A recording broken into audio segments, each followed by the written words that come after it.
College football tournament 2025-এর উপলক্ষে আয়োজিত অনুষ্ঠানে সম্মানিত প্রধান অতিথি অত্র জেলার সুযোগ্য জেলা প্রশাসক এবং জেলা ম্যাজিস্ট্রেট জনাব মোহাম্মদ সাইফুর রহমান উপস্থিত আছেন।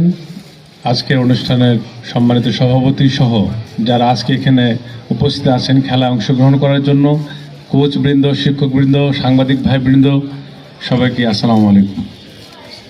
আজকের এই যে অনুষ্ঠানটা হচ্ছে, এই অনুষ্ঠানের যে প্রজেক্টাইল আমরা এই অনুষ্ঠানের যে প্রক্ষেপণ আমরা বিশ্বাস করি সেটা জাতীয় পর্যায়ে গড়াবে এবং এখান থেকে যে ক্রীড়ামোদী খেলোয়াড় তৈরি হবে তারা আন্তর্জাতিক অঙ্গনে এই ময়মনসিংহ জেলা তথা বাংলাদেশের ভাবমূর্তি উজ্জ্বল করবে, বাংলাদেশের জন্য সুনাম বয়ে নিয়ে আসবে সে আশা আমি ব্যক্ত করি।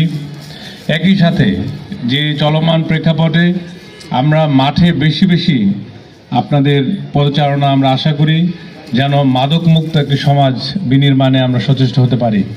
একই সাথে আমাদের সুস্থ শরীর এবং সুস্থ মনের বিকাশের জন্য এই খেলার কোনো বিকল্প নেই। সর্বশেষে সবাইকে ধন্যবাদ জানিয়ে আমি আমার সংক্ষিপ্ত বক্তব্য শেষ করছি। আসসালামু আলাইকুম।